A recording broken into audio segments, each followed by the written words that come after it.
बहुत दूर पहाड़ों और धुंध के बीच बसा था एक अजीब सा शहर, निशब्दपुर। दिन में यह शहर बिल्कुल आम लगता था। बाजार, बच्चे, हंसी मजाक, सब कुछ सामान्य। लेकिन जैसे ही सूरज ढलता कुछ बदल जाता।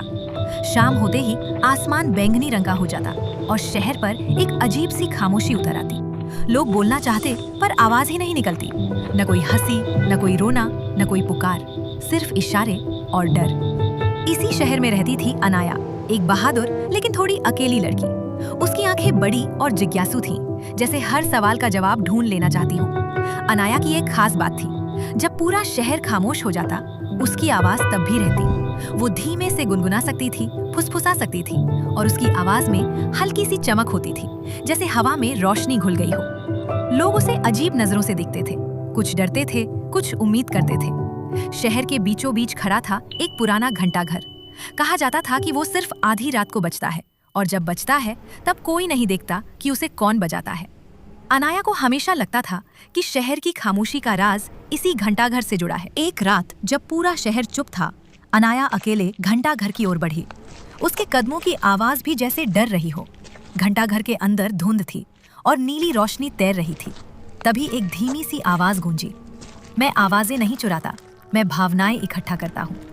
अनाया के सामने एक अदृश्य प्राणी था। वो लोगों की दबाई हुई हंसी, अनकहे आंसू और अनसुने दर्द से बना था।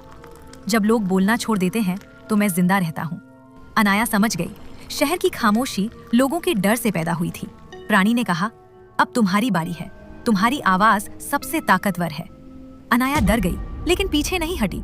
उसने अपनी आंखें बंद की और पूरी ताकत से बोली, अगर मेरी आवाज से ये शहर जी सकता है तो मैं चुप नहीं रहूंगी।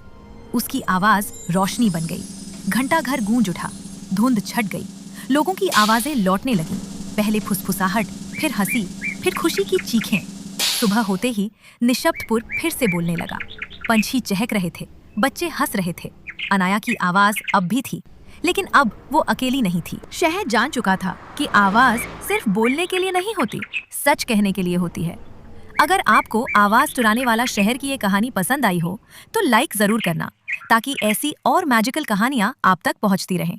इस कहानी को शेयर करो अपने दोस्तों के साथ, क्योंकि कुछ कहानियां आवाज से नहीं, दिल से सुनी जाती हैं। और हाँ, अगर आप फैंटेसी, मिस्ट्री और सिनेमैटिक स्टोरीज के फैन हो तो चैनल को सब्सक्राइब करना बिल्कुल मत भूलना, क्योंकि अगली कहानी और भी ज्यादा रहस्यमयी होने वाली है। मिलते हैं अगली कहानी में। तब तक अपनी आवाज को कभी खामोश मत होने देना। Bye bye.